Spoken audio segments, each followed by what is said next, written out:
To be honest, we can bring the table closer. Yeah. There we go. Get the microphone pointing the right way. Everything looks alright. Yes. Have a cup from our Bout Jiu Jitsu podcast branded mugs. Because we're special as hell. Oh good, there's no sugar. Oh, I remember, we can put a bottle on.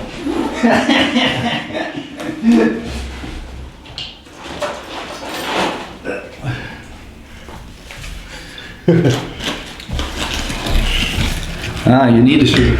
I'm having one. We can put it in there. It's like the Bad Jiu Jitsu podcast brought to you by our own special branded whiskey. Have you seen the flavor? No. It's custom blended. Wait, I think it doesn't say there. It's gonna say there. It's some sort of bacon. Bacon flavored with malted bacon. It's malted bacon. malted bacon. Look, there was. Where did you get this? There was a choices. See, so malted bacon, then caramelized. So where did you get the whiskeyblender.com? Is this from? Yeah, I've seen it on Instagram. So we're not sponsored by these. It's just you're being a bit extra and yeah. So, definitely have to give that a shout because that looks pretty good. The charred marshmallow is definitely my cup of tea if I'm gonna get that.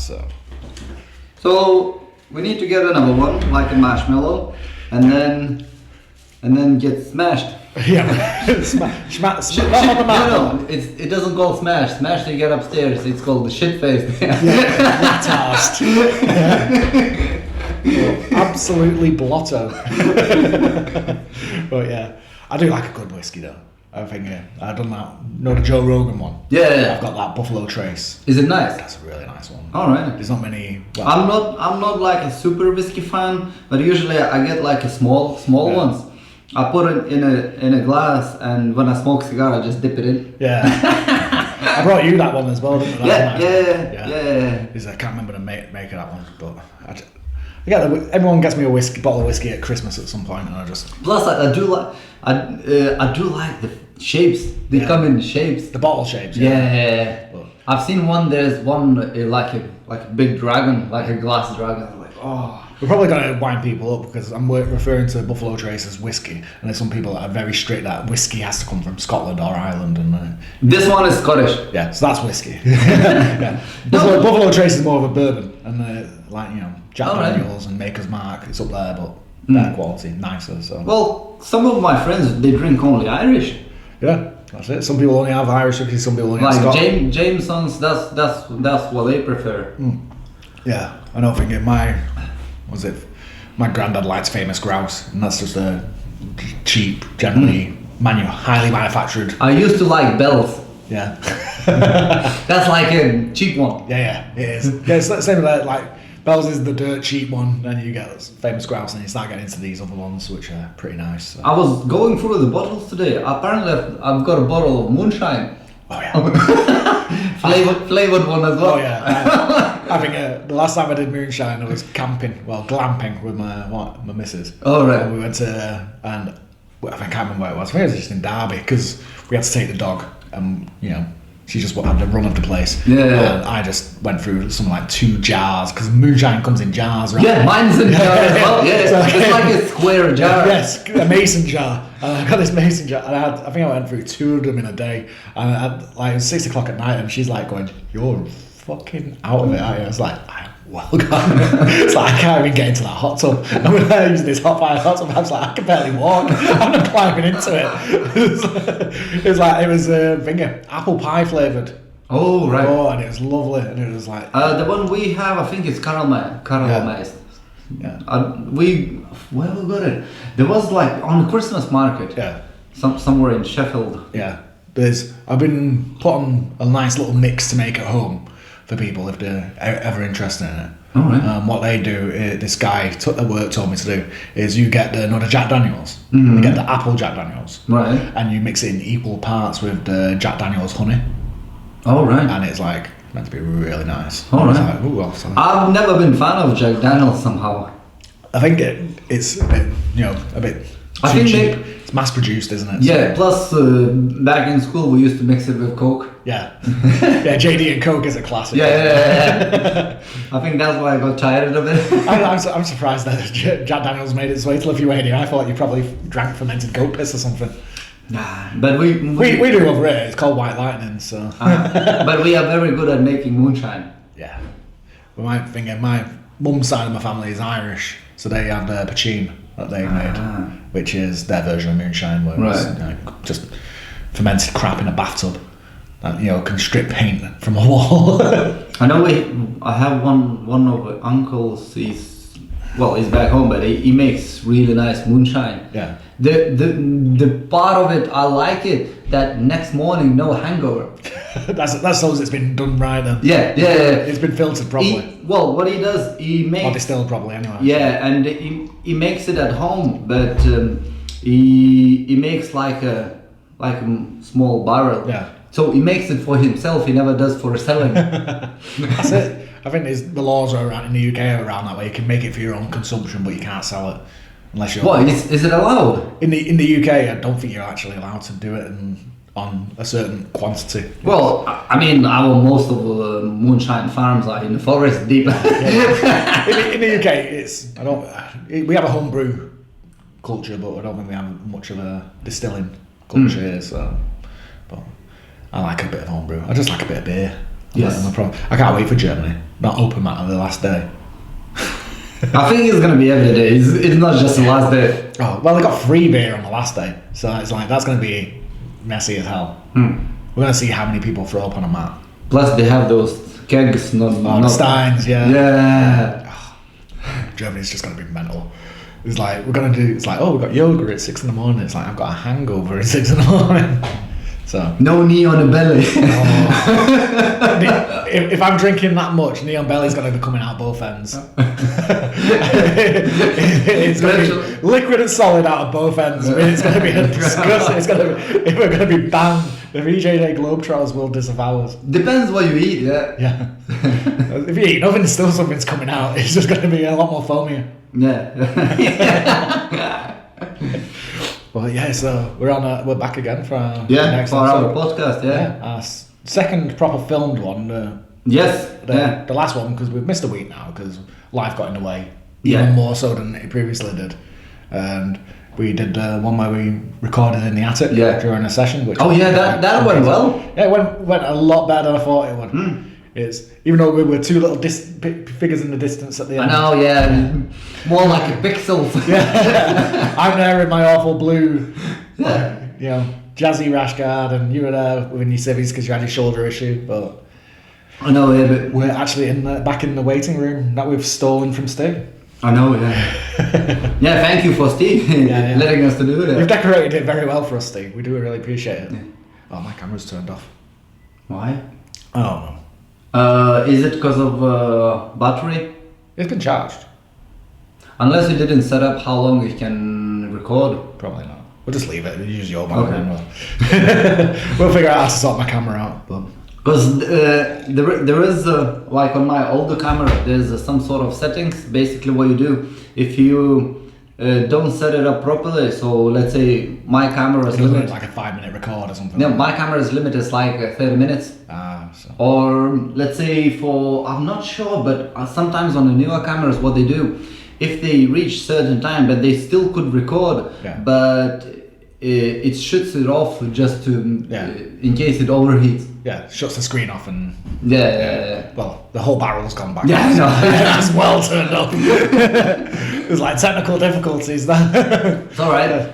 Well, it's a learning curve. Yeah. We're learning. Yeah, it's only episode 15 or something. So, but we're back again. I mean, we're improving sound quality. We started doing on a video, so we're getting there. Yeah, we have whiskey. We got whiskey. We got cups. We got a flag. Yeah. I mean, come on. We're pretty much Joe Rogan now, aren't we? I don't think we even planned that much on like episode 15 to have that much going on. No, it's just the blessings of Timu. I know. Yeah. Sometimes it's a curse. Yeah, it really is. For your bank account. It's Timu. It's not even a curse on my bank account. I know you say it's not a lot, But when you buy a lot and often, Yeah. it becomes a lot. It's not that much. The amount of random crap that I buy for the house, and like remote control holders for the sofa and stuff. The most random shit ever is being bought off Temu, but it's not too bad. But yeah, so we're back again. Yes. New episode. Interesting week we've got ahead this week. We've got Ikigai 5. Oh yeah, coming up. Ikigai 5 we have, yes. Yeah. I just realized that I thought it's going to be in March. I don't know why, but I thought it's going to be in March. That's when your competition is. I know, yeah, I need to heal my shoulder first. Yeah. You'll be fine in it anyway, so you're getting to that sandbagging stage of white belt now, aren't you? Yeah. Does sandbagging means like you get on the top and get to torture people? Yeah. Oh yeah, I'm getting better. Yeah, I saw you, was it Greg upstairs? You literally sat on top of him. I was like, that's just mean, that. And I saw you. But one person's so much heavy and you manage to sleep and a bit of torture him, it's like, oh, I feel so good. He's a big guy, and I saw you using that shoulder pressure on him as well. Yes. That crossface. It's a good crossface. I think it's one of the things where people just don't realise how useful a crossface really is. Some people tap on it. Yeah. I know, yeah. I got you with a meme on last week, well, earlier this week. I know he taught me to do stockade and I tried on him today. his face went red and like, oh. It's a dirty position. It's just, I'm loving that control. You're not submitting, but People tap from it. Yeah. I've had a couple of taps from it, just from the position, because it's a neck crank as well, and it's like, you got to be careful if you're doing that in comp, because you can use it as a control position and you won't get called out for it. It's like for me today, because I have a bad shoulder, so let's say this arm can move a lot, Yeah. This arm can't move a lot. So basically what happened today, Little Steve went on the top and I've got my arm in this position and he just pushed his chest down and I just tapped because I can't. That's it, you just got to take care of yourself. It's not even like submission, but I can't. The thing is, everyone thinks that you got to tap for real submissions and stuff. No. It's your comfort zone. It's where you feel safe, and as soon as you don't feel safe or secure, that's when you tap. And I mean, sometimes you do. You don't want to be that soft ass that taps over everything, where someone cuddles you a bit too tight and you tap. But if you're injured, tapping to preserve, your injury and not make it worse is very important, isn't it? So that's what I'm doing. I try to do like easy rounds, easy roll, but sometimes others like rolling. They're still rolling harder. Yeah. So what I do, I just go super defensive and just look after my shoulder. Yeah. Don't do stupid shit. That's what I do. Every time I get a niggle or anything like that, I just become really defensive. Let people come to me, and then I'll adjust to preserve that. Protect that injury. I learned one thing that only one. Well, yeah, one at a time. So basically, what it is for me, when you get injured, so it's like for me, because before my injury, I didn't rely more on technique. I was just bench pressing everyone, using more my strength. Now I can't do that, so I need to move, adjust, and you find your jiu-jitsu gets better from it. So that's what I mean. Because let's say someone gets in my guard, I just pull them, yank it, and hope for the best. Now I can't really do that, so I just kick one leg out, see if it loses the balance, and sweep. I saw you did that. You did that again to Greg upstairs. I saw you using your half guard. Yeah. And you were stretching him out a bit. You got him literally fully lengthened out. Yeah. And you kind of just went, and you just moved your hips, and he rolled, and it looked like he was helping you roll, but he wasn't, because you could see in his face going, no. And you're on top. You're like. So that's what I mean, because I can't use much strength, so I'm just learning. That's it. It's like you're relearning jiu-jitsu. Yeah. It's funny. It's like when I started, because I'm relatively a big guy. I was like very conscious of trying not to use my strength, and it's only something that I brought in. But I went through a period where I just wanted to get the win on the roll, and I was just using my strength. I was bullying through, and I had to dial that back and then focus on the technique. And I think if you can focus on the technique, when you do then apply strength to it. It's just going to be brutal. It's like, if you're in a competition, use all the strength you can get. If you're having one of them scrappy rounds where someone's bringing it to you and they really want to go at high tempo, use everything you've got. But sometimes it's worthwhile to dial back your strength for the technique. But also, dial back, if you're a quick guy, dial back your speed as well. You see some of these young guys when we're drilling, and they're going like, you know, it might be a 5-step drill and they're just going step 1, step 2, step 4, step 5, and they're missing step 3. And it's like there's an important factor in step 3. Yeah. So don't ignore step 3. So slow down, make sure you hit all your steps and get used to it. And it's, you know, it's slow is smooth, smooth is fast. And so sometimes, you know, dial your strength back, dial the speed plus you do hurt people by accident. Yeah. It's like I did today for 2 people. Yeah. But if you want to learn, but if you want to learn, if someone wants to learn the technique to improve, because that's what you want to do. You just want to improve. You don't just want to learn enough just to have a scrap here and there. You want to actually get better at it. It's sometimes you have to use these strengths, which you should use when you can, like your speed and your physical strength and your flexibility. Sometimes it's worthwhile to draw them back and not rely on them and work on the technical aspects of it sometimes. So, like talking about hurting others. Sorry, Jaden, and forgot his name. Oh, you can't be that sorry if you don't know his name. Liam. Sorry, Liam. Because basically what happened, I rolled with Jaden. Yeah. And I was trying to pass his guard, and you know when you from half guard you slide your leg on through the back. Oh, so you're doing a knee slide? Yeah, knee slide. Yeah. Mine ended up doing like a ball slide. Oh. So sorry, Jaden. these are young men with no children. we need to make sure they have kids at some point. So I know, yeah, because they're younger. If we want good jiu-jitsu in the future, we need to make sure that. And I tried with Liam. I tried to escape from half guard. Yeah. You know, like when you get both if you get both hands under, you just slide it out. You know, like when he's in your half guard, you're like that, yeah. Yeah. And then you get one arm under the arm, and then another arm slides. Oh, you're going for like a deep half guard escape. Yeah. So instead of like pulling me through, because I don't have strength, I spinned, and Liam from other position, he was spinning into north-south. Yeah. And in the middle, my knee, he hit his nose really hard. So when he might get a blue eye tomorrow. Because the slap was like... you're a nasty man. And I'm like, damn it. I think my last little giving someone a boo-boo was, I think it was Ellis.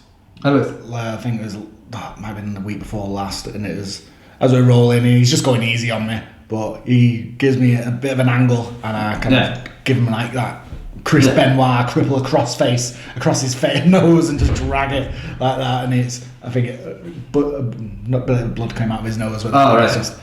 It's just being... Because I mean, when you kick someone, like let's say by accident, so I got kicked in the face last week. Well, yeah, full in the face. But I somehow keep the track, and I've been here for 1 year and 2-3 months. So currently Jaden is winning. I kicked him the most. Yeah, he's the one that you've been spazzy with the most. Yes. Yeah, but yeah. Well, we do start from standing with him. I won't even dare start with standing. It's not a lack of trust. He's just too good at standing. It's like, I'm gonna land on my back anyway at some point if I do standing with you, Jaden. So I might as well just cut out the middleman and sit down. Yeah. So. Oh, I was watching. You know that guy, wrist block the world. Oh, Pete the Greek. Yeah. I tried on some people. It's you don't use both hands. You get one hand like that, and with this finger you just. Do you know what that reminds me of? Have you seen the video on Instagram of the woman that wrist locks the baby? No. Really? Yeah. She's basically just going, if your baby is holding onto your hair, the way you can get them to let go is if you move their wrist like this, and they can't grip, and it's like, you're wrist locking a child? That's like a 3-month-old baby that you're wrist locking. And it's like, I'm bad at jiu-jitsu, I'm a bit of a bastard, but that's mean as fuck. It's like, you're a horrible person. Who the hell wrist locks a child? I mean, I tried. If you manage to, with one finger, just move a bit, and then you just put pressure on it. my little trick for wrist locks is I always just try and catch them with a different part of my body on the floor, because as soon as you go for like that, hands on it, people get really defensive and they like trying to hide a raspberry. Oh, so that's another thing I try to do. You know, when you're passing a half guard, and they move your arm. Yeah. So with one leg, you step on the arm and you just. Yeah. You've just been studying all the wrist locks, haven't you? Yeah. You do know there's more to jiu-jitsu than wrist locks. Yeah. I can be convinced on that. It's like, no, it's all about, it's not Aikido, Martin, it's jiu-jitsu. I mean, I do tickling. Yeah, you got tickling and wrist locks. Yeah.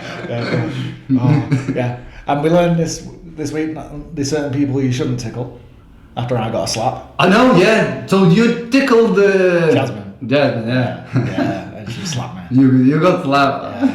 Yeah, she whacked me like a. Have you ever seen them videos of the cats where they hit the? Yeah. She treated my head like a bouncy ball. It's like it's not a good time. There's like mild concussion and ego's definitely got a bruise and a. I didn't understood because you were smothering me and I thought when I seen her slapping I thought like, oh, she's helping me to escape. And apparently it wasn't that bad. She was just there and I just been winding her up for weeks now about wrist locks and found out she didn't like being tickled and I was like, okay, saw her foot there and just went eep, like that and then no, turns out that's not the right move to make. What I did on Tuesday I think, I rolled with someone.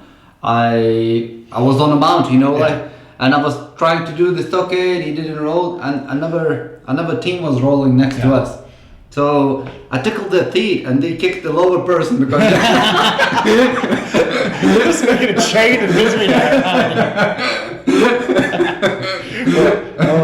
We're just so bad. I think we're ruining jiu-jitsu between the two of us. But I was all this week I was avoiding you, Ronnie. Like, come on, let's roll. I'm like, no. We've got to be gentle with Ronnie now. He's competing on Saturday. Yes. So, actually, quite a few people competing. Yeah, I think we've got 10 from our gym that are competing at. Well, it's considering it's Steve's show. He's obviously going to be seeing if he can match his guys up. Well, yeah. But 10 is going to be... So that means all this week when we're rolling, we need to be careful and don't do stupid shit, like don't injure them. Yeah, well, they shouldn't be doing stupid shit either, so... But yeah, you'll find a lot of them... Well, some of them will want to go really hard because they think they still need to get that extra mileage in before the comp. And you'll find some of them who have done comps before and have realised go really easy so you can just relax. You know what's gonna happen? If anyone from our gym gonna pull out from Ikigai competition, you know what's gonna be? They're gonna get bitch slapped from Steve. Oh yeah. And he's been practicing on the punch bags. Yeah. He's been kicking them as well. You're getting levered by Steve to pull out. They'll be like, boom, you're on the floor. I mean, it's made a joke about, some people that do jiu-jitsu and they wish you've got a pull-out game that you wish you'd never have kids buy or something like that. It's like they've got a really good pull-out game. Yeah. That's your jiu-jitsu game, is a pull-out game. It's like, What do you mean pull-out? So, if you don't want to get a woman pregnant, you pull out. Oh! Pull-out game. So, they've got a weak pull-out game. That's the kind of competitor you want, someone that doesn't pull out. What the hell are you talking about? That's just a general term. I was in a conversation with someone, I had a joke about that. I can't remember exactly what it was, it's months ago, but it's too many people just pull out of competitions, man, and it's sometimes you don't find it's understandable if you're injured, and there's people that can be injured, but some are just they're just really floozy in the head. They'll agree to something down the line, and then they'll go, oh, I don't feel like it. It's like, you've made a commitment, just fucking stick to it. Yeah, but that's sometimes it's like not physical, it's more like a mental problem. And again, it's that, you understand if there's actually real issues there, like, your cat's died or something like that, but some people literally just go, I can't be arsed that morning. Oh, I'd rather go out the night before and drink with my mates. They said they're going out. And, and it's like, you made a commitment. It's not just you that you're kind of letting down. You've actually got and sold tickets to people, and there's friends and family who want to go out and do, like, support you, and you're letting them down. You're letting the promotion down. You're letting the person you're competing against down as well, and everyone that they've sold tickets to. Well, to be honest, the way I imagine, even if you have a bit shit day, just show up. Yeah. I mean, you're gonna get smashed anyway, so just show why up. not officially? You know what? I've never gone home from jiu-jitsu feeling bad, so just turn up, treat it like a round, just a normal round. Yeah. And you'll probably feel better afterwards. But downside, it starts from standing. No, you can still sit down. Well, yeah. They got a really lazy. What sort of mask they gonna use? Because let's say if the competition would be on masks like that, oh, that's so painful, wouldn't it? That's what they've normally been using. Really? Yeah, the EVA mats. That's what's been in the last ones. But I think Steve might be looking at getting the rollout mats. Yeah. Like they use the proper competitions like Empire and Grapple. Because I mean, when I stood this morning on that, it was the first time, and I tried to move around, and I was like, oh damn it! But yeah, it's literally like cracking everywhere. Yeah, it's good for sorting out any niggles in your back that you've got, but you need a bit more padding. But people should. This mat is plus side. You can put on the angle. You can see everyone, like record everyone. Yeah. It's a big open space down there. Yeah, it's a big open space, and it's much warmer down here. They've got aircon for the winter as well, so it gets too hot. You can cool it down a bit. So. There you go. So we just need another layer of mats. Yeah. what we need to do is just take over downstairs when we're feeling too warm or cold upstairs. Yeah. We'll take charge of it. We'll be the bosses. I mean, in summer we're gonna be when you get a heat wave, it's like you're roasting there, especially in gi. Yeah, it's awful, isn't it? So we've got the Ikigai. We've got 10 guys from ours going. New location. I know. So it's gonna be up a mill. I still need to check how to get there. I think you mentioned I can get there by tram. No, you can get there by train. By train? Bus. How far is it? It's not next door. No, the tram will only get you up to Oldham, but then you can get a bus from there. And it's like half an hour on a bus. It's. Well, that means I'm gonna ask my missus to drive me. Yeah. I think I might get a lift off someone, or get an Uber up there. Uber should be expensive. Yeah, but fine. It's like a tenner. No. And then I'll get an Uber back as well, so I can maybe have a drink. Depends how I feel if I want a drink or not. I'll see how I feel on Saturday morning. And I think we've got a plan to maybe record our next episode. Yes, as well. yeah, we can try. It's like what time competition in the morning starts? First match starts at 12. First match at 12. Yeah. So that means if we get about. I think Steve will probably be there in his little team. Because you're gonna be a lot earlier. Yeah. So that means if I come a lot earlier, we can do. Yeah. If we say like 9:30ish. Ooh, I know what I can do. We can trick Sarah to do the podcast. You know why? Because she was asking how she's gonna get there. So I'll say to her, I'll go earlier and I'll give you a lift. And then she's like, oh, we still got to wait. You can join us to do the podcast. Yeah. There'll be plenty of people. We'll see where we can record it, because there's a couple of places in the building that they're using that seem interesting. Like they've got the balcony and everything. So I mean, worst case scenario, we can just use those little mics and just record it. Yeah. I know you still want to get a GoPro on me as I'm refereeing as well. On a head. Yeah, on the head. Look really awful when everyone's taking pictures. I mean, I can spray paint it in pink if you like. we just get them spy glasses. No, they got the lens in the middle of it. I mean, we could get you the fishing hat with like a weed sign and just GoPro in there. That won't look weird. Someone's still on the like, no, you ain't gonna look weird. It's perfect. Or we just get one of the head bras that people wear to protect their ears. Yeah. Just get one of those. Like, why is the referee wearing a head bra? He's being very careful. He's being very careful. Yeah, because unless we do the chest thingy. Yeah. But it'd be difficult. Maybe the glasses with the lens in will just. You know what we can do?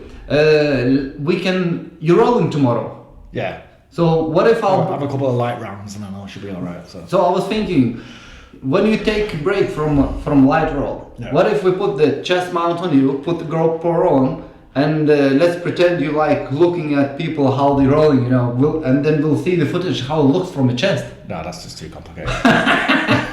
that's just too much fucking around. I like the idea, but the implementation's not going to work, I'm afraid.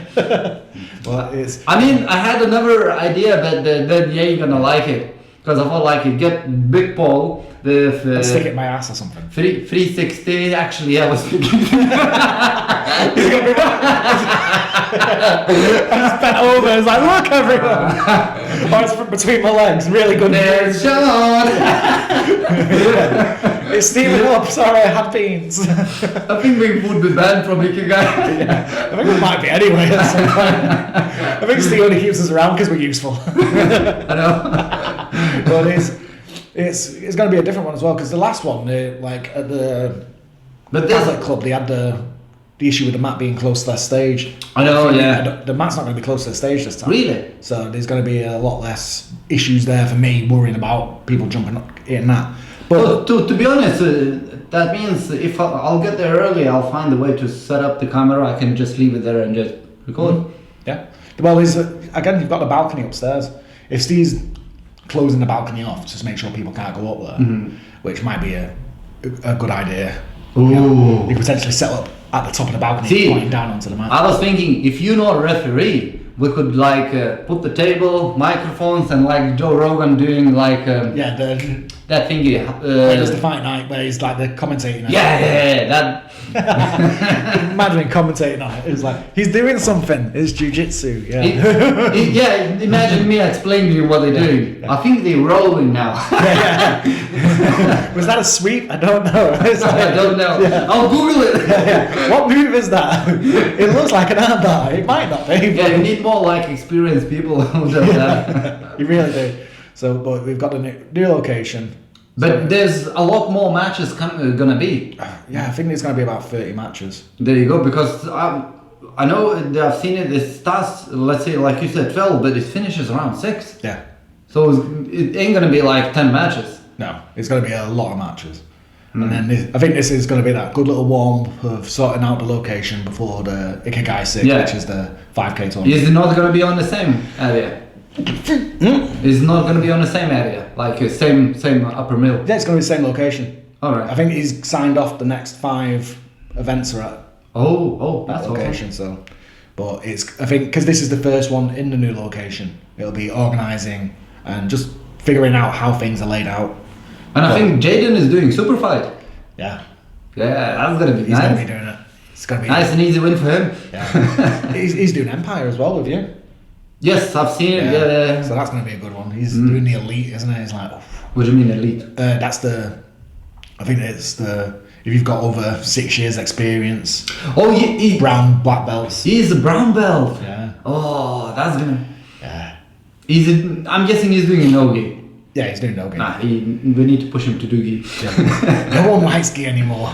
Anyway, gi is usually for children and old men now, it seems. Come on Thursday we had so many people. I know.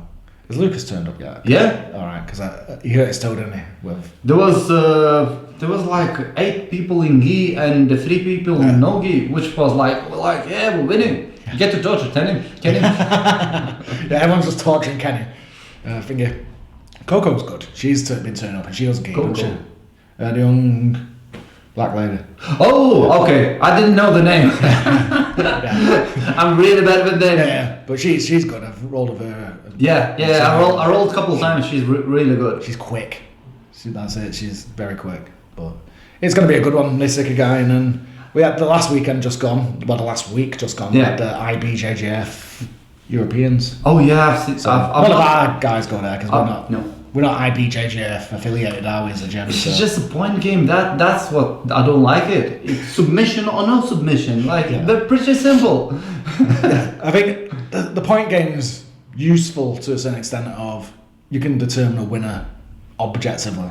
Yeah, if you have 2 sloths, they just like 2 wolverines, like trying to cuddle each other. then yeah. But then you get more of a subjective judging criteria. Yeah. Which is, the subjectiveness has the positive and the negative. The subjectiveness allows for interpretation of a judging, of what you're judging. But it also then allows for biases to happen. What do you mean? So, I play bottom a lot more. I'm a bit of a guard player. Yeah.